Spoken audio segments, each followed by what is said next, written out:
नमस्कार, स्वागत है आपका। मैं हूं आपके साथ अनंत त्यागी। एक तरफ लाउड स्पीकर को लेकर के उत्तर प्रदेश में योगी सरकार एक्शन में है। योगी के एक आदेश पर धार्मिक स्थलों से लगातार लाउड स्पीकर उतारे जा रहे हैं। अब तक करीब 54,000 से ज्यादा लाउड स्पीकर उतारे गए, जबकि 65,000 से ज्यादा लाउड स्पीकर की आवाज कम की गई। बिना धर्म बिना पंथ के भेदभाव की कार्रवाई की जा रही है। तो वहीं दूसरी तरफ महाराष्ट्र में लाउड स्पीकर पर जबरदस्त सियासत हो रही है।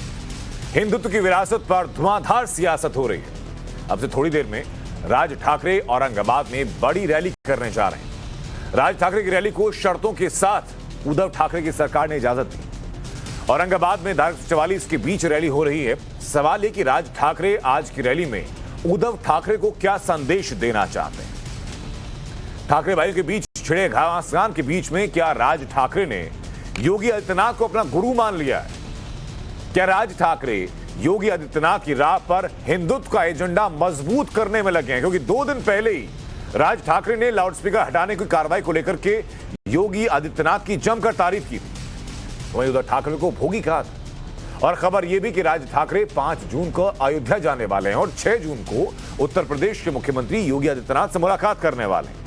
तो सवाल है कि क्या महाराष्ट्र में राज ठाकरे बीजेपी के साथ गठबंधन करने जा रहे हैं? फिलहाल राज ठाकरे हिंदुत्व के मुद्दे पर अपनी चमक बनाने में लगे हैं। वहीं उद्धव ठाकरे पर हमला भी लगातार बोल रहे हैं।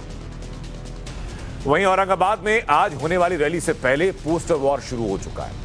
राज ठाकरे के भगवा कपड़ों में पोस्टर लगाए गए तो शिवसेना ने बाला साहब ठाकरे के पोस्टर लगा दिए और संदेश दिया कि कोई बाला साहब ठाकरे बनने की कोशिश ना करे। राज ठाकरे आज औरंगाबाद का नाम संभाजीनगर करने की मांग कर सकते हैं। तो वहीं इलाहाबाद का नाम प्रयागराज करने पर योगी आदित्यनाथ की तारीफ कर सकते हैं। इसी रैली के बाद 3 मई को राज ठाकरे ने मुंबई में हनुमान चालीसा पाठ करने की इजाजत मांगी है, जिस पर सियासत तेज हो रही है।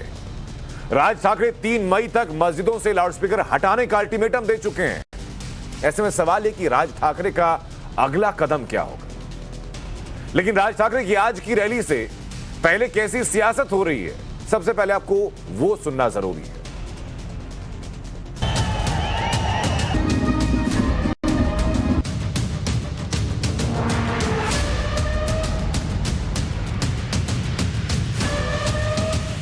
हमारा कहना इतना ही है, वंदनीय हिंदू हृदय सम्राट बाला साहब ठाकरे भी कहते थे, अपना धर्म अपने मंदिर में, मस्जिद में, चर्च में, गुरुद्वारा में और अपने घरों में, रास्ते पे हम हिंदुस्तानी हैं। तो ये सारा ये गंदी राजनीति चालू है। भगवान के नाम पे गंदी राजनीति नहीं करना, बहुत कुछ काम बाकी है तो करना है। सहयोग दीजिए, राज्य की सरकार अच्छे कदम उठा रही, सहयोग देकर आगे। हर रैली में कोई अलग भूमिका होगी तो फिर उसको क्या कहेंगे?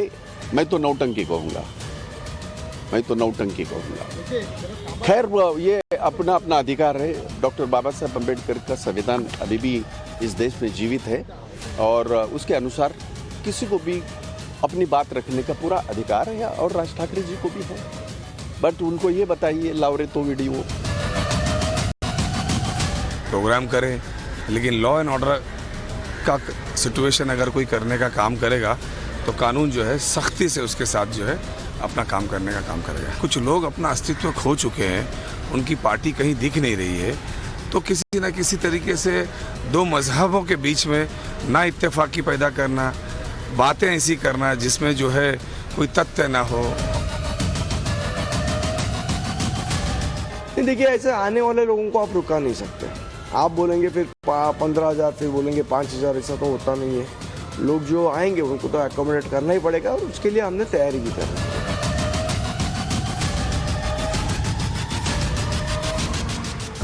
आणि कायदा आणि सुव्यवस्था किंवा शांतता ठेवण्याची जबाबदारी ही पोलीस विभागाची जबाबदारी आहे। कुठल्याही परिस्थितीला सामोरं जाण्याच्या दृष्टिकोनातून संपूर्ण पोलीस विभाग तयारीमध्ये आहे। देश की जो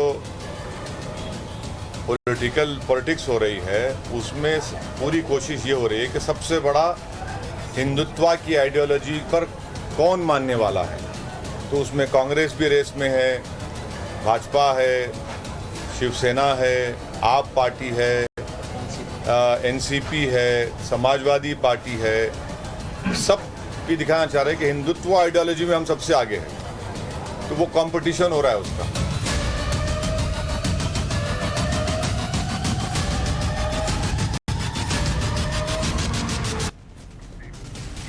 तो राष्ट्रवाद में ऐसे में आज के सवाल है कि हिंदुत्व की लड़ाई आमने सामने ठाकरे भाई। राष्ट्रवाद में सवाल है कि हनुमान चालीसा पर रण क्या पूरा होगा राज का प्रण। सवाल है कि राज ठाकरे ने योगी को क्या अपना गुरु मान लिया है और आज क्या बड़ा ऐलान करने वाले हैं राज ठाकरे। इन्हीं सवालों के इर्द गिर्द आज राष्ट्रवाद की चर्चा को आगे बढ़ाएंगे हम लोग और इसी को लेकर के जो खास मेहमान हमारे साथ जुड़ चुके हैं उन मेहमानों का तारुफ कराते हैं। हमारे साथ निरंजन शेट्टी जुड़ चुके हैं, नेता हैं बीजेपी से। विजय शंकर तिवारी हमारे साथ हैं, प्रवक्ता हैं विश्व हिंदू परिषद से।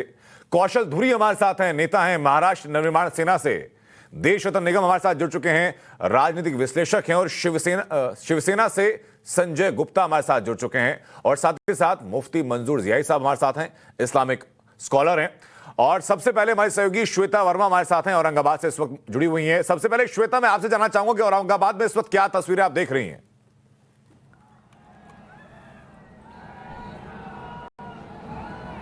अनंत, महाराष्ट्र की बात की जाए तो महाराष्ट्र में अनूठा संगम देखने को मिल रहा है।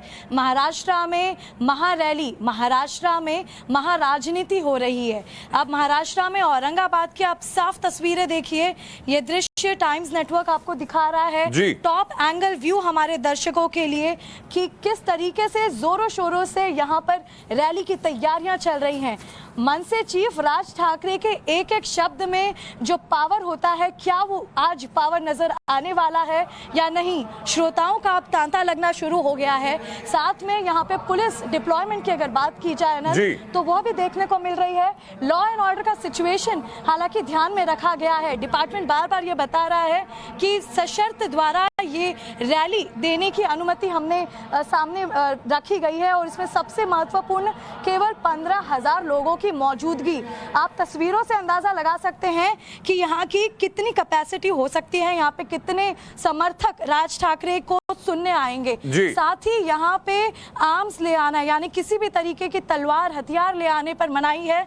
अनंत, आगे आप तस्वीरों के जरिए बस समझिए ताकि हमारे दर्शक जान सके महाराष्ट्र में किस तरीके की उथल पुथल ये एक रैली मचा सकती है। याद हो 34 साल पहले बाला साहब ठाकरे की एक रैली औरंगाबाद में उन्होंने हिंदुत्व का कमाल कर दिखाया था। अब उसी नक्शे कदम पे हम देख रहे हैं कि किस तरीके से राज ठाकरे ने औरंगाबाद में यह रैली चुनी है। वह चाहते हैं हिंदुत्व का मुद्दा उठे। एंटी लाउड स्पीकर कैंपेन हम जो बार बार बताते आ रहे हैं, उसकी आगाज के बाद हम देख रहे हैं राज ठाकरे की सबसे बड़ी रैली औरंगाबाद में। औरंगाबाद एक बहुत ही सेंसिटिव कम्युनल प्लेस माना जाता है और वही रीजन है, ये वजह है कि इस जगह का चयन हुआ है मनसे चीफ राज ठाकरे द्वारा। श्वेता, जरा मुझे बताइए, वो तस्वीरें जरा आप ग्राउंड की लगातार दिखा रही हैं, मुझे बताइए कि कितने लोगों की कैपेसिटी उस ग्राउंड की है और आपके पास इनपुट क्या है कि कितने लोग वहां आज पहुंच सकते हैं? हालांकि इजाजत सिर्फ 15,000 को है।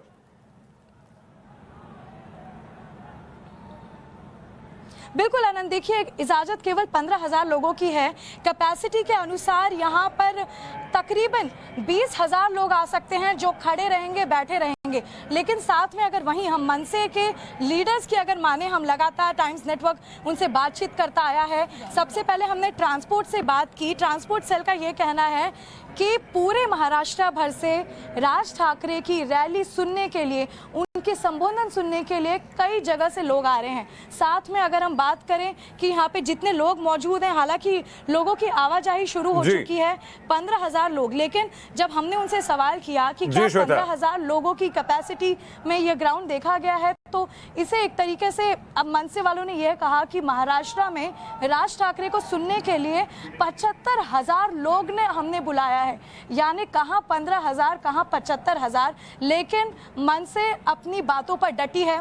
शिवसेना बार बार इसका एक व्यंग लेकर सामने आ रही है। पोस्टर वॉर हमने अपने दर्शकों को बता दिया है। लॉ एंड ऑर्डर का खास ध्यान रखा जा रहा है। श्वेता, मैं ये भी जानना चाहूंगा कि कितने वक्त बाद ये आगाज हो जाएगा इस आयोजन का और राज ठाकरे किस वक्त पहुंच रहे हैं वहां पर?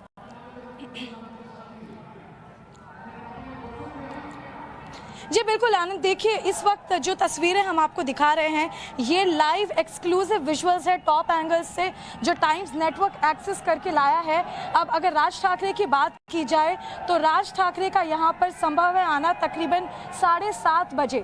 अब इसके बाद हम देखिए यहाँ के जितने भी प्रबंध यहाँ पे किए गए हैं, मेटल डिटेक्टर से लेकर स्क्रीनिंग लगाई गई है, यहाँ पे पुलिस का बंदोबस्त देखा जा रहा है, लोगों की मौजूदगी देखी जा रही है, नारेबाजी हम यहाँ तक सुन सकते हैं। यहाँ पर जैसे ही चकाचक ये रैली भरने लगेगी, यहाँ पे जो समर्थक हैं मनसे के वो यहाँ पर आने लगेंगे। 7:30 बजे श्वेता, मैं माफ कीजिएगा मैं रोक रहा हूँ आपको, नहीं 2.25 घंटे का वक्त है, लेकिन श्वेता जो तस्वीरें दिखा रही हैं ग्राउंड के अंदर लोगों का पहुंचना शुरू हो चुका है और ग्राउंड के आसपास की जो सड़कें हैं वहां की तस्वीरें श्वेता दिखा रही, तो वहां भी लोगों का भारी हुजूम नजर आ रहा है और संभावना ये पूरी है जैसे कि श्वेता जानकारी दे रही है कि 15,000 की परमिशन भले ही हो, लेकिन लोग उत्साहित हैं राज ठाकरे को सुनने के लिए, तो संख्या कहीं ज्यादा बढ़ सकती है। श्वेता आप रिपोर्ट करती रहिएगा, मैं वापस आपके पास लौटूंगा। हमारे जो खास मेहमान लगातार हमारे साथ बने हुए हैं, मैं रुक करना चाहूंगा उनका। संजय गुप्ता जी, सबसे पहले बताइए कि तस्वीरें शिवसेना के लिए कितनी बड़ी थ्रेट हैं, और दूसरा ये कि क्या कांग्रेस की तर्ज पर शिवसेना भी विरासत संभालने में नाकाम साबित हो रही है क्या? हैरत होती है मुझे देखकर कि जिस हिंदुत्व का पाठ देश को, दूसरी पॉलिटिकल पार्टी को, राज ठाकरे को और बीजेपी को शिवसेना ने सिखाया, आज उसी चीज का थ्रेट वो बच्चे दे रहे हैं जिन्हें खुद शिवसेना ने बनाया। तो राजनीति में इस शतरंज की विषाद में जिस तरह से बीएमसी चुनाव को देखते हुए हिंदू वोटों को काटने के लिए जिस तरह से राज ठाकरे जी को आगे लाया जा रहा है और योगी जी की तारीफ कराई जा रही है, तो राज ठाकरे साहब ने तो योगी जी के लिए अभी कुछ दिन पहले कहा था कि कहाँ राजा भोज, कहाँ गंगू तेली। अब वो सब एकदम से बदले कैसे समझ में नहीं। अब तो योगी और भोगी बता रहे हैं सर। अब वो देखिए, अब ये एकदम से उनके अंदर चेंज कैसे आया, ऐसा कौन सा इंजेक्शन उन्हें लगा, ऐसी कौन सी उनमें बात आई, तो कुछ चीजें अभी वो सो के जागे हैं बहुत दिनों बाद। संजय गुप्ता जी, राजनीतिक विचारधारा में बदलाव होता है, उसकी सबसे बड़ी उदाहरण तो शिवसेना खुद ही है कि एक तरफ आप कभी हिंदुत्व के एजेंडे को लेकर के हावी रहने की कोशिश करते थे, फिर सत्ता के लिए अलायंस ऐसी पार्टी से कहा जिसने कि राम सेतु के अस्तित्व को नकार दिया था। तो राजनीतिक विचारधारा के साथ कॉम्प्रोमाइज होना, तो शिवसेना उसी फहरिस्त में अव्वल नंबर पर खड़ी होती है। नहीं नहीं नहीं, देखिए सन 90 से ही इस देश के अंदर जितनी भी पॉलिटिकल पार्टियां हैं, नंबर के आधार पर गठबंधन के साथ दूसरी पार्टियों के साथ सरकारें बनाती रही हैं, अलग अलग विचारधाराओं के साथ। आप भी उसी फहरिस्त में ना सर? शिवसेना सिर्फ एक ऐसी पॉलिटिकल पार्टी है जिसने 30 साल तक इस चीज से समझौता नहीं किया, अंततः किया, स्वीकार रहे हैं आप। लेकिन जब देखा कि दूसरी पॉलिटिकल पार्टियां, बीजेपी को ही ले लीजिए आप, पीडीपी के साथ भी गठबंधन कर सकती हैं। महाराष्ट्र में शिवसेना को सत्ता से बाहर करने के लिए खुद कांग्रेस से गठबंधन कर सकती है। 2 दिन के लिए सरकार बनाई उन्होंने कांग्रेस के साथ मिलकर के। एनसीपी को कहते हैं एनसीपी तो कांग्रेस ही है। एनसीपी और कांग्रेस में फर्क क्या है? एनसीपी के साथ गठबंधन करके जब अगर बीजेपी महाराष्ट्र के अंदर शिवसेना को सत्ता से बाहर करने के लिए अगर गठबंधन बना सकती है, तो देश सौंपा शिवसेना ने तो बीजेपी को 50 साल का अपना संगठन दिया, 25 साल सत्ता के साथ कंप्रोमाइज किया। अच्छा, बातों को कंसाइज कर रहे थे, थोड़ा छोटी कर लेते हैं संजय गुप्ता जी, लंबी चौड़ी बातें करने से फायदा नहीं। आपने राजनीतिक कॉम्प्रोमाइज किया, विचारधारा से कॉम्प्रोमाइज किया सत्ता के लिए, ये बात ठीक है। अब किसने और क्या किया क्या नहीं किया, पहले आप स्वीकार रहे हैं कि आपने भी किया, 30 साल तक आपने किया होना किया आपने। विचारधारा के साथ कंप्रोमाइज नहीं है, नंबर के आधार पर सरकार जरूर बनाई है, क्योंकि ये नंबर के आधार पर सरकार बनाना अपनी पार्टियां विलय करना नहीं होता, अपनी विचारधारा को बदलना नहीं होता। ये काम तो सभी पॉलिटिकल पार्टियां करती रही हैं, लेकिन शिवसेना ने अगर ऐसा किया तो आप इस बात को, बीजेपी भी कहती है, दूसरी कई पार्टियां भी कहती है, आप भी कहते हो, ऐसा नहीं है। विचारधारा एक अलग चीज है और नंबर के आधार पर सरकार बनाना एक अलग चीज है। दोनों चीजों में कोई फर्क नहीं सर, अपनी सहूलियत के हिसाब से दामन साफ दिखाने के लिए आप कह सकते हैं, फर्क नहीं। हिंदू विजय शंकर तिवारी जी हमारे साथ लगातार बने में। विजय शंकर तिवारी जी, विश्व हिंदू परिषद राज ठाकरे को समर्थन कर रही है, पहले तो समर्थन के पीछे की वजह बताइए, साथ ही साथ बताइए कि क्या शिवसेना बाला साहब ठाकरे की विरासत को संभालने में नाकाम साबित हो रही है? देखो अनंत, देश में जो भी राष्ट्र, हिंदू धर्म, सामाजिक समरसता, इसके लिए कोई भी काम करता है भारत में, तो वैचारिक रूप से या सदल हम उसका समर्थन भी करते हैं और कभी आवश्यकता पड़ती है तो समर्थन लेते भी हैं देश धर्म और राष्ट्र धर्म के काम के लिए जी। तो जो भी देश में ऐसा करते हैं तो वैचारिक समर्थन तो हमारा स्वाभाविक रूप से रहता है। हाँ, महाराष्ट्र में एक बात जरूर हुई है कि उद्धव ठाकरे जी हिंदू रक्षक के रूप में जाने जाते थे। बाला साहब ठाकरे जी ने इस सारे काम को किया और देश दुनिया जानती है। उद्धव जी जब से सरकार में आए और कुर्सी पर बैठे तो ये देश को भी लगने लगा, हिंदुओं को भी लगने लगा कि उद्धव जी कुर्सी पर नहीं बैठे, वो कुर्सी उद्धव जी पर बैठ गई है।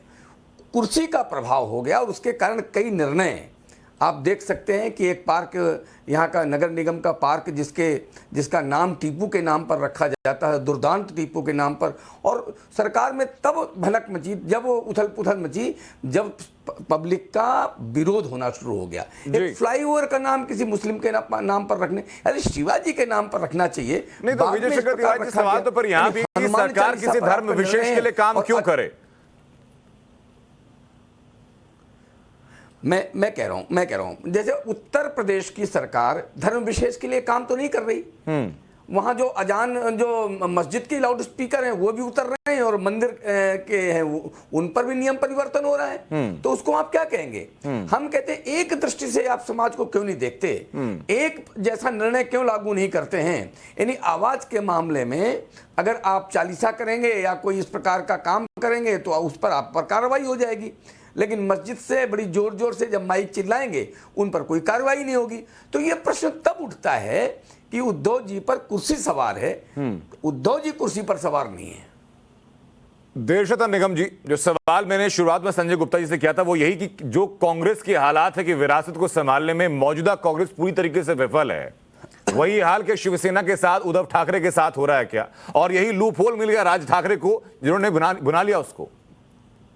ये देखिए अनंत, अगर बाल ठाकरे जी जो बहुत ही आदरणीय है हमारे समाज में अभी भी, और 30 दशक पहले आपको याद होगा औरंगाबाद से ही जी शिवसेना मुंबई से बाहर निकली थी और उसके बाद मराठवाड़ा में उसका विस्तार हुआ था। बिल्कुल। और जिस साल उन्होंने वहां पे रैली करी थी वहां 4 सीटें उनको मिली थी लोकसभा की जी। और कांग्रेस ने किस तरह से, जब औरंगाबाद का म्युनिसिपल इलेक्शन था, सबसे बड़ी पार्टी के रूप में शिवसेना जब उभरी थी, 27 सीटें मिली थी 60 में से, और कांग्रेस ने किस तरह से उनको वंचित किया था वहां का मेयर और डिप्टी मेयर बनने में मुस्लिम लीग के साथ हाथ मिला के। ये शायद शिवसेना भूल चुकी है, वो आदर्श सारे भूल चुकी है। और जिस तरह से देखिए उनके जो शिव सैनिक है, जिनको मैं अभी भी शिव सैनिक ही बुलाऊंगा क्योंकि नेता तो बदल गए, लेकिन उनके जो फॉलोअर्स हैं या उनके मानने वाले वो अभी भी शिव सैनिक ही कहलाएंगे। और उनके मन में बहुत पीड़ा है। उनसे अगर बात करें तो उन्हें समझ में नहीं आता है करे तो क्या करे। और वो दबाव आपको संजय गुप्ता जी के ऊपर भी नजर आता है। एक तरफ तो वो पुराने उदाहरण देने लगते हैं, फिर कहते हैं नंबर का गेम है। तो ये पीड़ा देखिए संजय सर सहूलियत से स्वीकार रहे हैं, वो अपनी सहूलियत से स्वीकार रहे हैं कि हमने विचारधारा से समझौता किया, लेकिन शैडो में किया नंबर गेम। कमाल कर वो सहूलियत से स्वीकार रहे हैं सर बात नंबर की। देखिए यही मैं कह रहा हूँ संजय जी मैं आपका बहुत आदर करता हूँ। संजय जी मैं आपका बहुत आदर करता हूँ। आपसे मेरी बहुत व्यक्तिगत चर्चाएं भी होती रही हैं इस विषय पे, और वो पीड़ा आपकी चैनल पे भी दिखती है और चैनल के बाहर भी दिखती है। और वो पीड़ा देखिए हम लोगों के अंदर भी है, जिस तरह के जो हालात बन रहे हैं वहां पर, और उनको समझ में नहीं आ रहा है कि जिस विचारधारा के साथ आप मिल के लड़े थे कभी भाजपा के साथ, उसी विचारधारा को छोड़ दिया। कांग्रेस वीर सावरकर का विरोध करती है, आप भारत रत्न दिलवाना चाहते हैं। एक राम को अस्तित्व को नकारती है, आप राम की पूजा करते हैं और अच्छे से करते हैं। लेकिन वहीं उसी विरोधाभास को आपका शिव सैनिक कैसे झेल रहा है, आप ये बताइए। आपका जो आम वोटर है वो किस तरह से आपका वो करेगा। तो वो ये जो चीजें हैं, इसको वो आपका वोट बैंक कहीं ना कहीं आपको खिसकता हुआ नजर आ रहा है। बाल ठाकरे जी जो इतने आदरणीय और पूजनीय है, जिन्होंने खुल के डंके की चोट पे कांग्रेस के बारे में बोला, सोनिया जी के बारे में बोला, जो टाइगर के नाम से मशहूर थे, आप देखिए, आप वो विचारधारा देखिए। आप उद्धव ठाकरे को भूल जाइए। वो जो लीगेसी है, वो लीगेसी क्या आप अपने कंधे पे उठा के चलने लायक हैं? क्या आपके वो कंधे इतने मजबूत हैं कि नहीं है? इस बात का जवाब मैं सर संजय गुप्ता जी से लूंगा, उसके बाद जियाई साहब के पास चलूंगा। लेकिन इसी बीच कौशल धुरी में जानना चाहूंगा आपसे। संजय जी मैं वापस लौट रहा हूं। कौशल धुरी, मुझे बताइए जरा कि क्या अब तक जो राज ठाकरे सिर्फ मराठी मानुष की बात करते थे, विचारधारा बदल रहे हैं ताकि वोट बैंक और बढ़ाया जा सके? महाराष्ट्र के अंदर 67% नॉन मराठी जो वोट बैंक है उसको साधने की कोशिश है? नहीं, देखिए पहली बात तो ऐसा है कि नॉन मराठी का मुद्दा तो कभी छोड़ा नहीं। और हम हिंदुत्व के मुद्दे पे अगर लड़ रहे तो कोई वोट बैंक की साजिश नहीं बना रहे। और रही बात ये सब सोच की, तो मेरे को नहीं लगता है कि ये बात सही है, क्योंकि साहब का हमारे हमेशा ऐसा है कि जो भी बोलते हैं डंके की चोट पे बोलते हैं, और जो है सच है वो सच ही बोलते हैं। तो लोग फॉलोअर्स बढ़ रहे हैं तो बढ़ेंगे, अब उसका रूपांतर वोटिंग में हो तो और अच्छा होगा। नहीं, फॉलोअर्स किस बिना पे बढ़ रहे हैं? मराठी मानुष की बात कर रहे हैं इसलिए बढ़ रहे हैं कि हिंदुत्व की बात कर रहे हैं इसलिए बढ़ रहे हैं? दोनों चीजों पे बढ़ रहे हैं। आप जो फैक्ट है, फैक्ट बोल रहे हैं उसके ऊपर बढ़ रहे हैं। तो सर जो मराठी मानुष नहीं है क्या वो हिंदू नहीं है? हिंदू नहीं है, उन हिंदुओं का क्या होगा क्यों फिर? नहीं है क्यों नहीं, सब हिंदू ही है। और हम हिंदू और मुसलमान की पहली बात तो बात ये नहीं कर रहे कि कोई हिंदू बैंक बना रहे या मुसलमान बैंक बना रहे। अभी आप ही ने हमको कहा जो सर, है- मैं आप ही को कोट कर रहा हूं कौशल दुरी जी। जी अभी आप ही ने जो बात कही मैं उसी को कोट करके कह रहा हूं, अपनी तरफ से नहीं कह रहा हूं मैं चीजें। जी मैं समझ सकता हूँ, पर ऐसे है कि देखिए जो सम्मानीय राज साहब ठाकरे का विषय है, जो आज वो सत्य परिस्थिति, जो सुप्रीम कोर्ट का नियम को नहीं मान रहे और आज वो सामने रख रहे कि सरकार की इन चीजों को, अगर ये लोग बोल रहे बीजेपी का स्टेट में गवर्नमेंट है, स्टेट में दूसरा गवर्नमेंट है, ये एक दूसरे की अपनी अपनी बात कर रहे, कोई किसी का मान नहीं रहे। हम है जो सच बता रहे हैं लोगों को, इसलिए लोग हमें पसंद कर रहे तो हैं। कौशल इसलिए दुरी ये फिर देखिए- विचारधारा परिवर्तित कैसे हुई कि राज ठाकरे योगी योगी करने लगे और उद्धव ठाकरे को भोगी कहने लगे? जी देखिए, जो भी सीएम पीएम आज तक इस देश में अच्छा काम किया, राज साहब ने उन्हें खुले मंच पे उनका बड़प्पन किया है, उनके बारे में अच्छा ही बोला है। और जिसने गलत किया उसके बारे में भी उसको ठोका है, ऐसे नहीं कि नहीं छोड़ा है। जो काम सही तो करेगा उद्धव ठाकरे उसके बारे में भोगी हैं? बोले। फिलहाल की जो त्रिकूट सरकार है उसमें तो ऐसे ही लग रहा है। अब उनको समझना चाहिए, बाला साहब ठाकरे के ही विषय से उद्धव साहब थोड़ा सा साइड में जा रहे, क्योंकि थोड़ा सा कांग्रेस का ज्यादा समर्थन करते हुए लग रहे हैं उद्धव साहब। कांग्रेस के समर्थन की वजह क्या मैं जानूं, लेकिन उससे पहले ज़ियाई साहब मैं जानना चाहूंगा कि ये लाउड स्पीकर का विवाद हुआ, उसके बाद राज ठाकरे के अयोध्या दौरे की बात हो रही है, बीजेपी से अलायंस की बात हो रही है, हिंदुत्व की राजनीति की बात हो रही है। आप कैसे देख रहे हैं इस चीज को? सही हो रहा है महाराष्ट्र में सब कुछ? त्यागी साहब, दो बातें बहुत ही अहम हैं आपके व्यूवर के लिए और तमाम माननीय पैनलिस्ट के लिए। ये जानना बहुत जरूरी है कि इसमें लाउड स्पीकर या हनुमान चालीसा कोई अहमियत नहीं रखता है। यहाँ पर अब अस्तित्व की लड़ाई है, उत्तराधिकारी की लड़ाई है कि वाला साहब ठाकरे साहब के उत्तराधिकारी कौन होंगे, आदित्य ठाकरे के वालिद मोहतरम होंगे या फिर राज ठाकरे साहब होंगे। तो ये वो लड़ाई है जिस लड़ाई के बीच में मुसलमानों को या लाउड स्पीकर को लाने की बिल्कुल कोशिश न कीजिए, क्योंकि महाराष्ट्र में सब कुछ कुशल मंगल है, सब ठीक है, आदान हो रही है, नमाजें भी हो रही हैं, गीता और हनुमान चालीसा भी पढ़े जा रहे हैं, किसी किस्म की कोई दुश्वारी कहीं पर नहीं है। लेकिन वो लोग जो दुश्वारी करना चाहते हैं, एडमिनिस्ट्रेशन उनको अच्छी तरीके से देखेगा कि उनके साथ क्या सख्ती जानी चाहिए।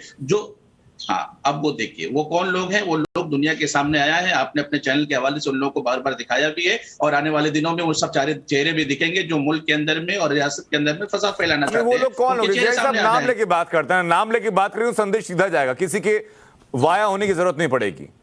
और नहीं, देखिए इसमें नाम लेने में घबराने की भी जरूरत नहीं है, और हम लोग बहुत ही वाज़ेह लफ्जों में कहते हैं कि वो कौन लोग हैं जो आपकी टीवी के सामने होंगे, जिन लोगों ने पिछले 10-15 दिनों में जो वावेला खड़ा किया है, उनके सारे नाम, सारे चेहरे आपकी निगाहों के सामने है। उसमें से एक नाम है जो आपके आज माननीय राज साहब ठाकरे के दो वो गुंडे जो लड़के लोग जमीन पर आकर के झगड़ा करना चाहते हैं, हनुमान चालीसा के नाम पर दूसरों के मस्जिदों के सामने लाउड स्पीकर बचाना चाहते हैं। तो ऐसे लोगों के साथ में गवर्नमेंट अच्छी तरीके से निपटने के लिए तैयार है। पुलिस प्रशासन देख रही है कि कौन गलती करेगा और जो गलती करेगा उसको सजा मिलेगी। लेकिन आखिरी बात जो मैं कहूंगा, बहुत जिम्मेदारी के साथ कहूंगा, इस पे न लाउड स्पीकर का इशू है, न हनुमान चालीसा का इशू है। तो है सर, आप माने या ना माने ज़ियाई साहब, ये इशू तो है, मुद्दा तो है, और उत्तर प्रदेश से लेकर महाराष्ट्र तक हर जगह मुद्दा है, पॉलिटिकल मुद्दा है, पॉलिटिकल मुद्दा है। और पॉलिटिकल इतना बड़ा मुद्दा है कि यहाँ पर अस्तित्व की लड़ाई हो गई है कि बाला साहब का उत्तराधिकारी कौन होगा, और ये लड़ाई सामने दिख रही है। कुछ कहना चाह रहे हैं, उसके बाद में चल रहा हूं फिर निर्देश शेट्टी के पास। जी मैं आपको ये बता, इन्होंने अभी बोला जो गुंडे हनुमान चालीसा पढ़ना चाहते हैं, तो वो जो 5 वक्त हमें नमाज जबरदस्ती सुनाई जाती है, वो क्या बहुत शरीफ आदमी कर रहा है? वो गुंडा नहीं है। तो इस तरह की भाषा का प्रयोग ना करें, इस तरह की भाषा का प्रयोग ना करें, क्योंकि उससे दुगनी भाषा का प्रयोग हम भी कर सकते हैं। आपसे उम्मीद नहीं है ऐसा। जो परसों सुनिए ना साहब जी, सुन लीजिए साहब जी, सुन लीजिए कि जहाँ पर मस्जिदों में अजान हो रही थी, हम मस्जिद के सामने जाकर के जबरदस्ती कौशल दुरी भी कुछ कहना चाह रहे थे। दोनों के सवाल सुन लीजिए, फिर मैं ज़ियाई साहब आपसे आऊंगा जवाब लेने के लिए। अगर हमें ये गुंडा कहना चाह रहे हैं तो इनको ये भी समझना चाहिए कुछ दिनों पहले जब वो मुमरा में कोई तो था जिसको हम जानते भी नहीं, ना हम उसको जानना चाहते, वो बोल रहा था कि हम आएंगे, रास्ते पे आएंगे और हम देखेंगे, फिर हम भी बराबर जवाब देंगे। क्या हमने आगे उतर के ऐसा किसी को कहा कि हम किसी भी कौम के खिलाफ नहीं खड़े? आज भी मैं आपको वापस कहता हूं, इनकी बातों पर ये एक तो इनका मुद्दा ही नहीं समझ रहे। ये बता रहे बाला साहब ठाकरे का उत्तराधिकारी कौन होगा और भोंगे का बात कौन कर रहे हैं। इनका विषय इनके बारे में क्लियर नहीं है। ठीक है, मैं लौट रहा हूं जियाई साहब, अपनी बात आप पूरी कीजिए। जो सवाल देशरत्न साहब उठाया है, देखिए, मैं बहुत ही जिम्मेदारी के साथ कहूं कि हमारे राजनीतिक विश्लेषक जो बैठे हैं उन्होंने जो बातें कही कि हम दोबारा आवाज में बोल सकते हैं, वो कौन है, वो गुंडे हैं, नमाज पढ़ने वाले। मैं आपको बताऊं कि साहब, मस्जिद के सामने जाकर के जबरदस्ती करना, वहां पर जाकर के जबरदस्ती अजान देना, यकीनन ऐसे लोग भी गुंडे ही हैं, उनके ऊपर में भी कार्रवाई होनी चाहिए और उनके बारे में भी बोला जाना चाहिए। बहुत ही खुले लफ्जों में कह रहा हूं साहब। और दूसरी अहम बात जो हमारे भाई साहब ने कहने की कोशिश, जो मस्जिदों के सामने के रास्ते पे अगर कोई हनुमान चालीसा पढ़ लेता है तो वो गुंडे हो जाते हैं। जबरदस्ती जो जबरदस्ती करने की कोशिश करते हैं और कानून का उल्लंघन करके कोशिश करते हैं, क्या वो गुंडे नहीं है? क्या ऐसे लोगों को आप गुंडा नहीं कहेंगे साहब? हम हनुमान चालीसा पढ़ने वाले को गुंडा नहीं कहते हैं, जो जबरदस्ती करने वाले हैं उनको गुंडा कहते हैं। अब ये जबरदस्ती है या अपनी श्रद्धा है सर, ये कौन निर्धारित करेगा? जियाई साहब, मस्जिद के अंदर जो बैठा है वो अपनी आस्था को निभा रहा है, मस्जिद के बाहर की सड़क पर जो है वो अपनी आस्था को निभा रहा है। जबरदस्ती कहां किसके साथ हो रही है, कौन तय करेगा? ये देखिए, तय करने के लिए एडमिनिस्ट्रेशन से जिन्होंने इजाजत लेकर के अजान पुकारा है, एडमिनिस्ट्रेशन से जिन्होंने हनुमान चालीसा की इजाजत ले ली है, तो एडमिनिस्ट्रेशन उनको देख रहा है कि कौन सही जबरदस्ती कर रहा है, कौन गलत कर रहा है, कौन सही कर रहा है। ये एडमिनिस्ट्रेशन तय करेगा और उसके ऊपर कार्रवाइयां भी होंगी। और आपने देखा है कि अब क्या हनुमान चालीसा पढ़ने के लिए या कोई भी अपने धर्म को अपनाने के लिए एडमिनिस्ट्रेशन की परमिशन की जरूरत होगी? देखिए, जहां तक मस्जिदों में लाउड स्पीकर का इस्तेमाल करना होगा तो निश्चित ही उनको एडमिनिस्ट्रेशन की परमिशन लेने की आवश्यकता है। और जहां तक आप हनुमान चालीसा की बात कहेंगे तो हम तो मंदिरों में ही आज तक करते आए हैं, इनके तरह कभी भी हम रास्तों पर नहीं आए। और इनको बता दूं कि हमारे जो बात ये बार बार मुमरा और मुंबई की कर रहे हैं, इनको यहाँ के जो छगन भुजबल जी थे, उन्होंने 2 दशक पहले ही आलना रोड पर इसी प्रकार से उस जो पूरी तरह एक बिल्डिंग है इमारत, उस इमारत के बाहर आकर पूरा रास्ते को हाई कोर्ट के सामने है, उसको ये लोग पूरी तरह से कब्जा करके वहां पर अजान और नमाज पढ़ते थे। इसको बाकायदा जब ये मेयर हुआ करते थे छगन भुजबल जी ने, जब वो शिवसेना में हुआ करते थे, उन्होंने उस पर रोक लगाई और वो विधिवत है, उसकी पूरी जानकारी कॉर्पोरेशन में भी रजिस्टर्ड है और हाई कोर्ट में भी रजिस्टर्ड है। तो इस प्रकार के शिवसेना ने इस प्रकार के अजान हो, इस प्रकार के नमाज जो रास्ते पर पढ़ते हो, इसका विरोध उन्होंने भी किया है। आज वो हिंदुत्व की भाषा। मुझे सर बाला साहब ठाकरे का एक बयान याद आ रहा है जो 30 साल पहले उन्होंने दिया था, और इस पर संजय गुप्ता आज की तारीख में सहमत हैं कि नहीं, ये भी बताइए। उन्होंने कहा था कि अगर लाउड स्पीकर से अजान होगी तो सड़कों पर महाआरती होगी। हालांकि संजय राउत ये कह चुके हैं कुछ दिन पहले इंटरव्यू के दौरान कि 90 के दशक के दिए गए आदर्श आज किसी काम के नहीं है बाला साहब ठाकरे के, लेकिन ये लाइन कोट अनकोट बता रहा हूं मैं आपको। शिवसेना मान रही है इस बात को? नहीं, देखिए, बिल्कुल मानते हैं, लेकिन मैं देशरत्न निगम जी की बात से बहुत हद तक कुछ मामलों में सहमति रखता हूँ। क्योंकि हम हिंदुत्व का समर्थन करने वाले लोगों में से हैं और हमारा आदर्श अटल बिहारी वाजपेयी साहब भी हैं, बाला साहब भी हैं, उद्धव जी भी हैं, मोदी जी भी हैं, योगी जी भी हैं। तो कई बार हमें लगता है कि जिस तरह की सर, कैसे आपने मतलब विचारधारा के सारे दामन आपने थाम रखे हैं?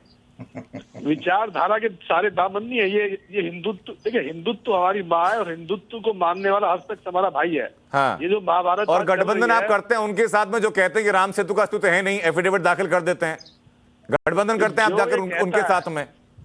जो ये कहता है कि राम सेतु का अस्तित्व नहीं है, हमने उनका समर्थन नहीं किया कभी उनकी इस बात का। हमने राम मंदिर पर उनके साथ गठबंधन करके संजय जी सरकार आप चला रहे हो, कह रहे हैं हमने समर्थन नहीं किया। देखिए, समर्थन सरकार चलाने पे कुछ मिनिमम प्रोग्राम है, उस पे है, लेकिन मुद्दों पे नहीं है। धारा 370 के साथ हम आज भी खड़े हैं, प्रभु श्री राम मंदिर के साथ भी हम आज भी खड़े हैं, सीए के साथ भी हम आज भी खड़े हैं। आप मुझे बताइए, सीए क्यों नहीं इम्प्लीमेंट कराते, ये धारा 370 क्यों नहीं इम्प्लीमेंट कराते? ये आज देश के अंदर मजबूत सरकार है हिंदुत्व के नाम पर बीजेपी की, लोकसभा में और राज्यसभा में पूर्ण बहुमत है। तो इस सब के लिए बाला साहब ठाकरे ने अपना 50 साल का संगठन इन्हें दिया, 25 साल सत्ता के साथ समझौता किया। तो मेरे ख्याल से बहुत से मुद्दे ऐसे हैं जिन पे आज शिवसेना की, बीजेपी को जरूरत सर, मैं कंसाइज होकर बात करता हूं, छोटे छोटे उत्तर लेता हूं। मुझे बताइए कि जब बाबा साहब ने कहा था कि लाउडस्पीकर से अजान होगी तो सड़कों पर महाआरती होगी, कांग्रेस ने इसका भरपूर विरोध किया था। आज कांग्रेस के समर्थन में रहेगी बाला साहब के इस वक्तव्य के साथ में, या फिर क्या शिवसेना भी इसी पर टिकी हुई है कि नहीं टिकी हुई है? बता दीजिए मुझे, हाँ या ना में। देखिए, आपके कुछ सवाल ऐसे हैं कि वो बड़े कंट्रोवर्शियल है। नहीं, कंट्रोवर्शियल बिल्कुल नहीं है सर। इसमें आपकी विचारधारा स्पष्ट होने की जरूरत है। देखिए, या तो आप किसी बात को मानेंगे या नहीं मानेंगे, दो ही चीजें होती हैं सर। महाराष्ट्र के अंदर लाउड स्पीकर पर बिल्कुल ये आदेश कर दिया गया है कि किसी भी तरह का सर, आज का आदेश क्या है छोड़ दीजिए। मैं 30 साल पहले आदरणीय बाला साहब ठाकरे की वक्तव्य की बात कर रहा हूं। बिल्कुल उस पर आज भी हम स्टैंड करते हैं। सरकार में रह करके किस तरह के दिशा निर्देश कांग्रेस मान रही है आपकी बात ये वाली? कांग्रेस माने ना माने, कांग्रेस के मानने ना मानने से क्या होता है? हाँ। कोई कांग्रेस, शिवसेना ने कोई अपना दल विलय थोड़ी किया है। अब ये दोनों चीजें सर आप साथ लेकर चल रहे हैं, मेरी समझ से बाहर है। मुझे विजय शंकर तिवारी, अगर आप समझ पा रहे हो कि संजय गुप्ता ने राजनीति का हर छोर पकड़ के कह दिया कि हम सबके साथ हैं।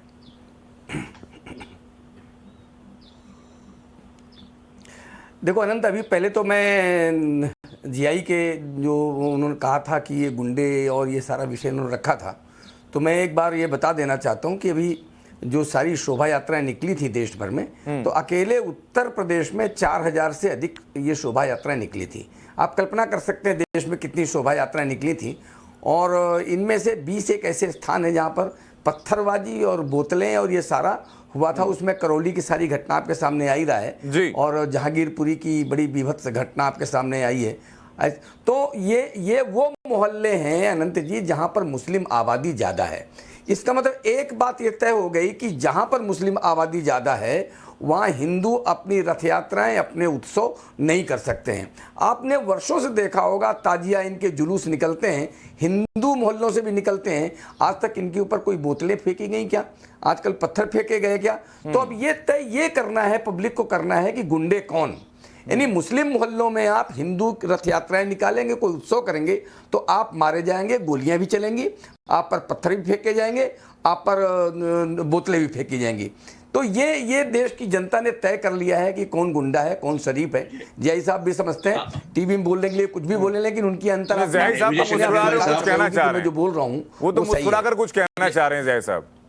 नहीं, वो मुस्कुरा इसीलिए रहे हैं कि उनको मैंने उनके मन की बात कह दी कि मैं जो कह रहा हूँ वही सही है, ये उनको पता है। लेकिन अब चूंकि बोल नहीं सकते यहाँ पर ऑन एयर, अगर बोलेंगे तो इनके लोग ही इनके आसपास खड़े हो जाएंगे। सच्चाई यही है कि केवल 20 घटनाएं ऐसी हैं। जी जी जी जी विजय शंकर तिवारी साहब, हम लोग पिछले कई सालों से लगातार डिबेट करते आ रहे हैं और एक दूसरे के फिक्र के खिलाफ हम बात जरूर करते हैं, लेकिन आपको बहुत ही वोकल लफ्जों में मैं कहना चाहूंगा, मैं बिल्कुल ही किसी समुदाय से और अपने समुदाय से हिचक करके बात नहीं करता हूं। बहुत जिम्मेदारी के साथ जो सच है उसको सच कहता हूं, और जो गलत है उसको गलत करने की ताकत भी रखता हूं। क्या आप इस बात की गलत करने की ताकत नहीं रखते हैं? जो लोग हाथों में डंडे, हाथों में मशाल और हाथों में बंदूक, हाथों में तलवार लेकर के मस्जिद के दरवाजे पर जो लोग झंडे लगा रहे थे, उनको वो गलत था, तो अगर उस गलत को गलत करने की ताकत रखते हैं विजय शंकर तिवारी साहब, तो यकीनन आपकी बहुत पावरफुल शख्स हैं। अगर उसे गलत को गलत नहीं कह सकते हैं तो यकीनन वो गलत है। और जहां तक आपने हमारे उन लड़कों के बारे में कहा जिन लोगों को आपने उकसाकर, जिन लोगों को मारपीट कर,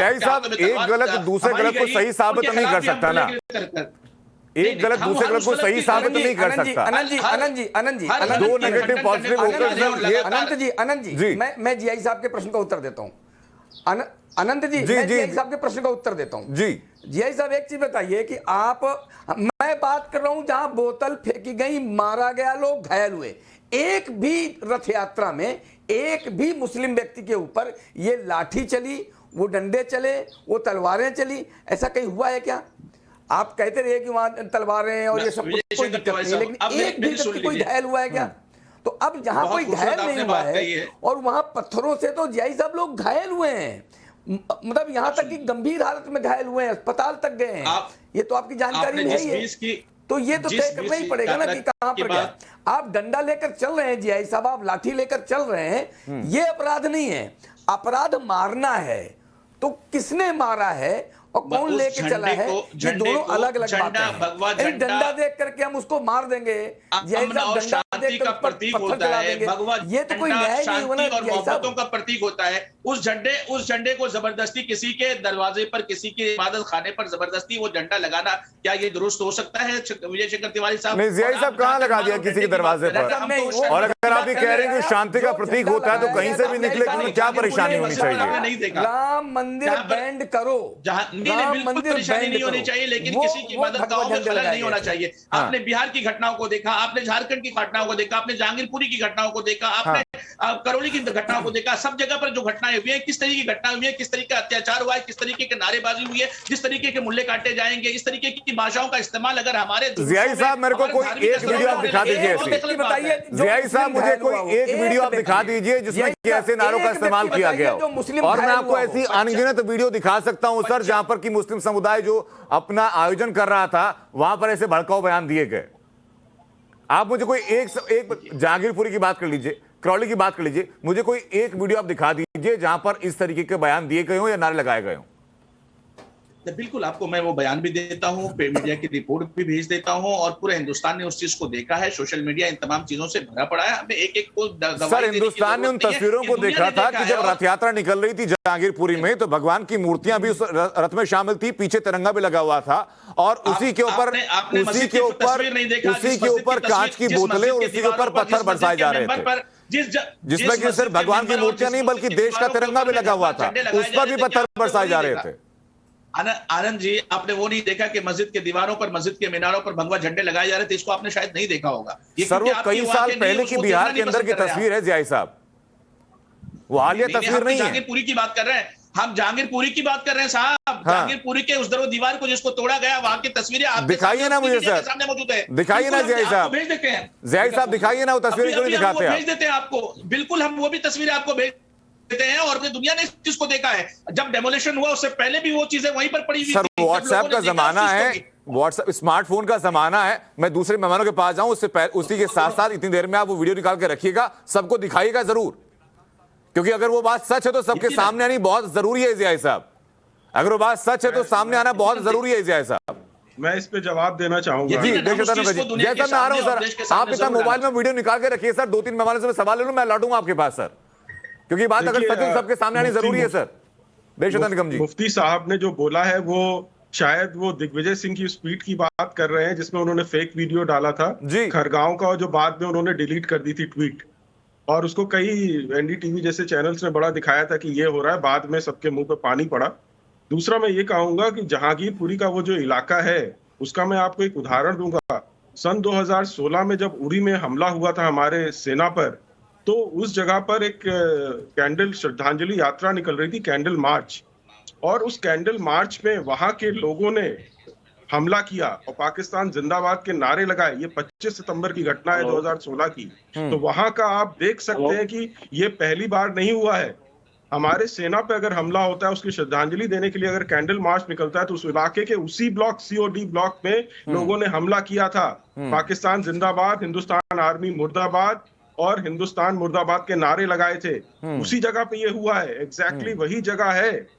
तो इसका देखिए, मैं गोलमोल बात नहीं करता, आपको ये समझना पड़ेगा इस तरह की दरिंदगी, हैवानियत आ कहां से रही है जी। क्या आपके मौलवी कुछ चीजें छुपा रहे हैं धर्म ग्रंथों से? देखिए मैंने पढ़ा हुआ है, लेकिन ये डिबेट उस संबंध में नहीं है। ये तो मैं आपको उधर नहीं जाएंगे हम लोग सर, डिबेट का टॉपिक हमारा चेंज हो जाएगा, वो बातें नहीं करेंगे। लेकिन सबसे पहले मैं जानना चाहूंगा निरंजन शेट्टी साहब, आपसे भी मैं वापस मुद्दे को महाराष्ट्र पर लेकर के आता हूं। ये जो दोनों ठाकरे भाइयों के बीच में द्वंद्व चल रहा है, इसके पीछे सबसे बड़ा आरोप लग रहा है बीजेपी के ऊपर कि राज ठाकरे को बीजेपी का सपोर्ट है पीछे से। कहाँ है? मुझे लगता है कि इस प्रकार का एक आरोप करना, देखिए ये संयोग मात्र समझा जाए। भारतीय जनता पार्टी का एक अपनी आइडियोलॉजी है, और हमारी आइडियोलॉजी आज की नहीं है। जब से हमारा भारतीय जनता पार्टी का जन्म हुआ है, तब से हमने राम राज्य की स्थापना की बात की होगी, हमने कश्मीर में धारा 370 हटाने की बात की होगी। तो ये निरंतर से चलता है। यदि ठाकरे जी कहना चाहते हैं लाउड स्पीकर की बातें, तो इसके एक संयोग मात्र इससे समझा जाए। और जहां तक आज वो युद्ध है, वो ठाकरे के आपस में मतभेदों के कारण है। हमने कभी यहाँ पर इस पर मतलब यूं कहे तो उनको कोई प्रोत्साहन किया होगा इस जी तो अलग बात है, लेकिन कुछ चीजें कहने से बात भी बनती। मैं आ रहा हूँ संजय गुप्ता जी, आपके पास मैं आ रहा हूँ सर। अब नितिन शेट्टी भी बात पूरी कर लें। और शेट्टी साहब ये भी बताइए जरा कि जो राज ठाकरे अब तक सिर्फ मराठी मानुष की बात करते थे, वो अब योगी योगी क्यों करने लग गए हैं, और उद्धव ठाकरे उनके लिए भोगी कैसे हो गए हैं? अब यही तो बात है, ये बीजेपी की स्वतंत्र की विषाद जो थी अभी तक। अरे आपको आ रहा हूँ संजय जी आपके पास में। संजय जी आपको किसने हमारे साथ में आने रोका है? देखिए, आपने अपना पद चुन लिया है, आपने कांग्रेस और राष्ट्रवादी के जाने के साथ तय कर लिया है, आपने अपना पद चुन लिया है। हमने तो आपको पहले दिन से कहा था कि सरकार हम सबसे बड़े चुन के आए पार्टी थी, साथ में चुनाव लड़े थे। आपको किसने रोका था हमारे साथ आने के लिए? लेकिन कहीं ना कहीं आपको मुख्यमंत्री की कुर्सी प्यारी थी, इस कारण से आपको स्वर्गीय बाला साहेब ठाकरे की विरासत पे आपने स्वर्गीय बाला साहेब ठाकरे की विरासत को भुला दिए। आपने हमारे पालघर में साधुओं का नरसंहार किया है, आप ये भूल रहे हैं। आप गलत आप अपना देखिए कैसा है संजय जी, आप और मैं हमेशा से मित्र रहे हैं, लेकिन ये बात भी सच्चाई है कि आज आप कांग्रेस और राष्ट्रवादी के साथ जो भी शासन कर रहे हैं, आपको खुद को पता होना चाहिए कि इस प्रकार से यदि आपको आशंका है कि कहीं ना कहीं हम आज राज ठाकरे जी को साथ में लेकर आपके ऊपर, तो आपको ये आत्मचिंतन करने की जरूरत है। आपको आत्मचिंतन करने की जरूरत है कि आप कहाँ चूक रहे हैं। आप हिंदुत्व को भूल चुके हैं। आप कांग्रेस और राष्ट्रवादी के साथ मिलकर इस प्रकार से यहाँ पर जो संजय गुप्ता तो इस बात को डिक्लेयर शुरुआत में कर चुके हैं चर्चा की कि भाई नंबर हमें फेवरेबल वहां पर लगे तो विचारधारा को साइड में रखते हुए नंबर का साथ हमने दिया। ये तो इस बात को स्वीकार कर चुके हैं कि विचारधारा दूसरे नंबर पर थी, सबसे पहले सत्ता थी तो नंबर हमें सही लगे, हम लोगों ने यहाँ सत्ता चुनी। मैं जो गलत तरीके से बात को कह रहे हैं। नहीं सर, मैं कोर्ट आनंद जी मैं कोर्ट अपनी वही बातें कह रहा हूँ।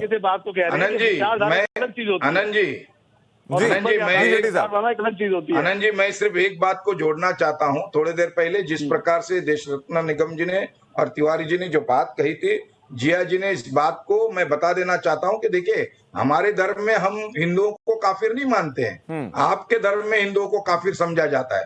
हम तो धर्म पर टिप्पणी की जरूरत नहीं है सर। चर्चा राजनीति के बारे में है तो हम लोग राजनीति पे केंद्रित रखेंगे सर, धर्म पर टिप्पणी नहीं की जाएगी। उससे पहले मैं चर्चा को आगे बढ़ा, मेरी सहयोगी शिवानी इस वक्त हमारे साथ जुड़ चुकी है, जो कि उसी ग्राउंड पर मौजूद है जहां आज राज ठाकरे सिंहनाद करने वाले हैं। और कहा जा रहा है कि जो 34 साल पहले बाला साहब ठाकरे ने जो आगाज किया था, उसी परिधि को लेकर के राज ठाकरे आगे बढ़ रहे हैं। शिवानी, क्या अपडेट है ग्राउंड से इस वक्त?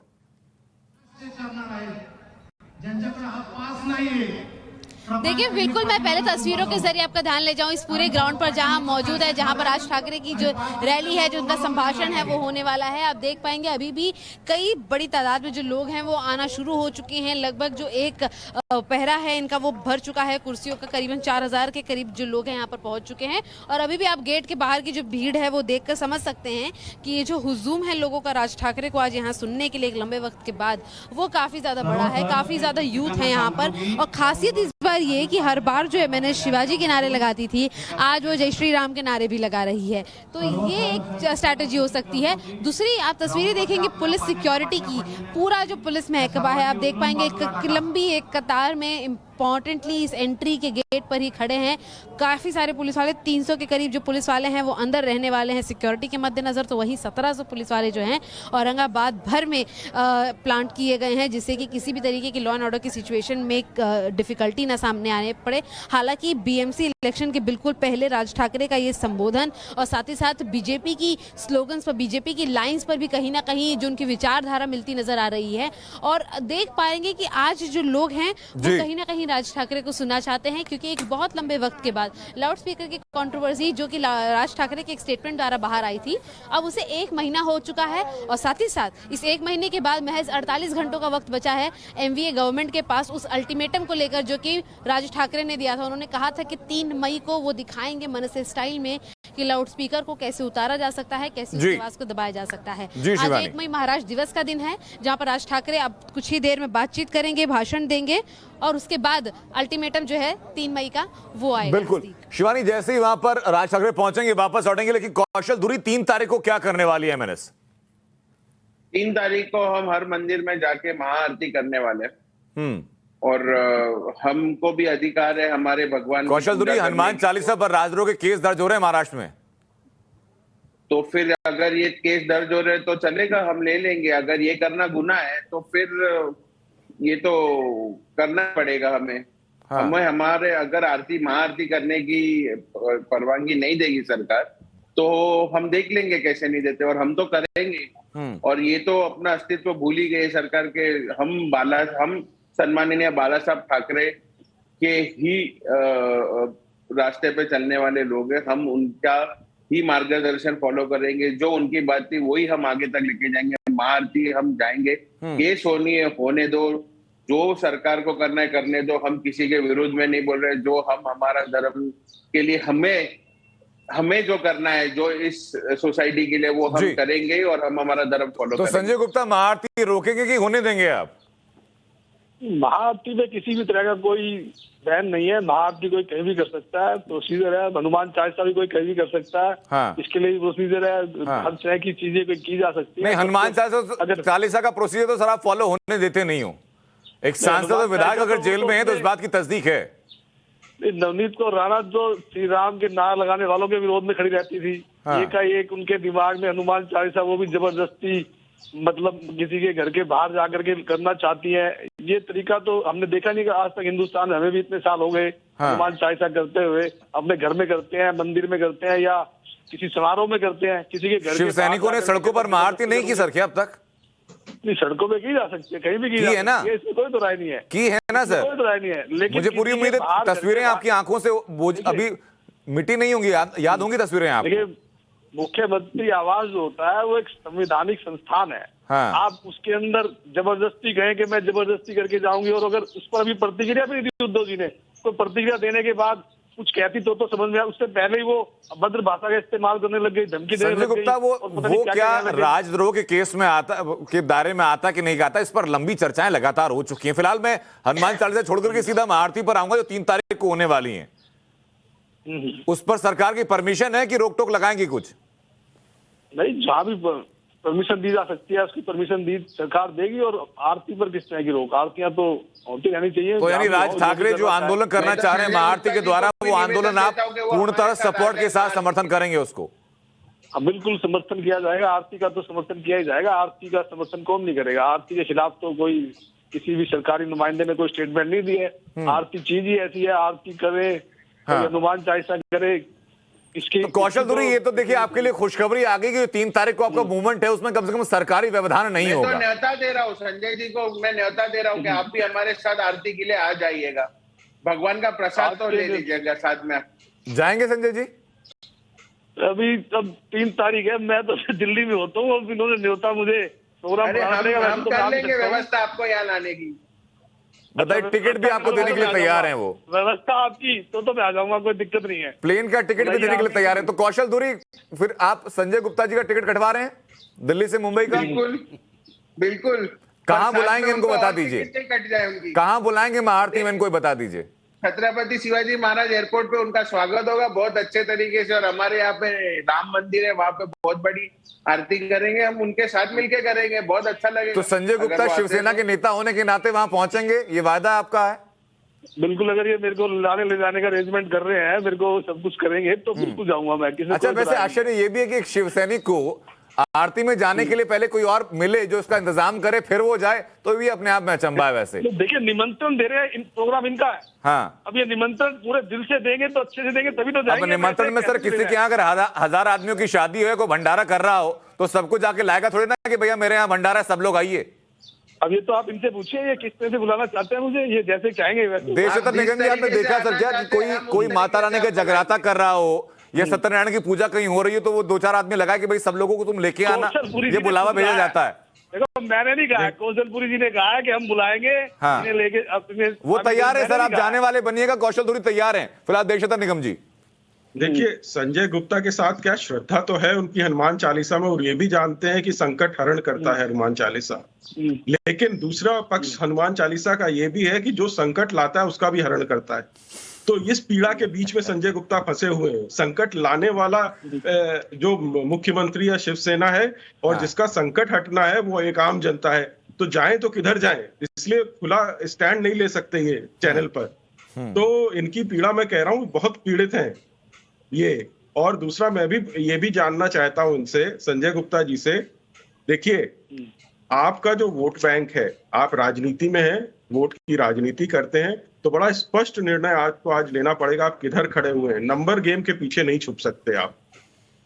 और जब तक स्पष्ट नहीं लेंगे, क्योंकि स्पष्टता आज के वोटर को पसंद है, वोटर बहुत स्मार्ट है आज का, और वो देख रहा है आपको।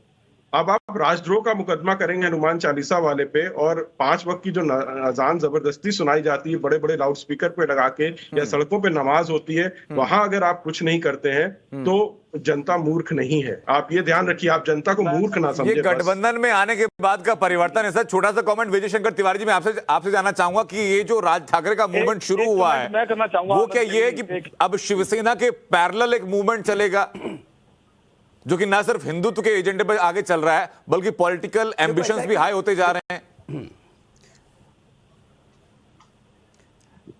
देखो आनंद जी, क्या है कि वो भी पॉलिटिकल पार्टी है, और उद्धव ठाकरे जी जिस पार्टी को चलाते हैं वो भी पॉलिटिकल पार्टी है। वो दोनों पॉलिटिकल पार्टी है, और पॉलिटिकल पार्टी में हिंदुत्व का मुद्दा रहता है जी। कौन तीक्ष्ण रहता है, कौन तेजी के साथ आगे बढ़ता है, कौन किसकी जो धार है वो भोथरी हो गई है, ये जनता देखती है।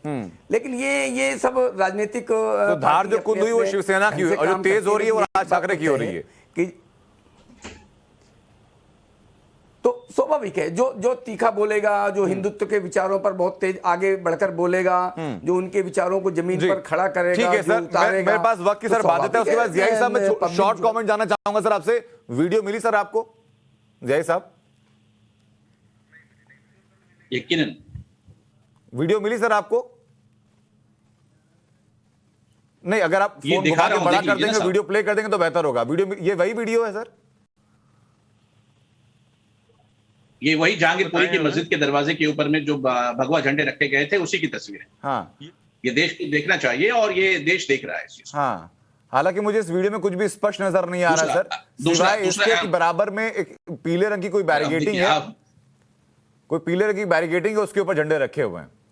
अच्छा होगा ज़ियाई साहब, अगर ये वीडियो सच है तो आप हमारे साथ साझा जरूर कीजिएगा। अपने अगले प्रोग्राम में इस वीडियो को भी हम शामिल कर लेंगे। बहरहाल बहुत बहुत शुक्रिया आप तमाम लोगों का चर्चा में शामिल होने के लिए। एक ब्रेक का वक्त है, लेकिन ब्रेक पर जाने से आपको पहले बता दें कि पटियाला हिंसा का टूल किट मिल चुका है।